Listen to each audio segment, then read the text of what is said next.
Napakalungkot talaga nitong pangyayaring so. It's really, really tragic.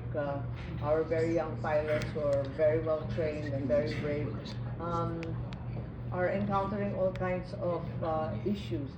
Pero hindi lang naman tayo sa buong mundo, kaya dapat extra careful tayo.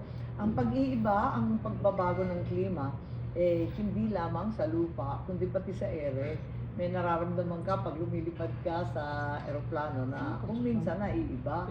So, dapat extra careful tayo. At kung minsan, ang ating mga Air Force, nagtitipid sa maintenance. Yan ang problema. Parating kulang ang budget. Kaya galit na galit ako nung tinanggalan yung budget ng ating AFP modernization.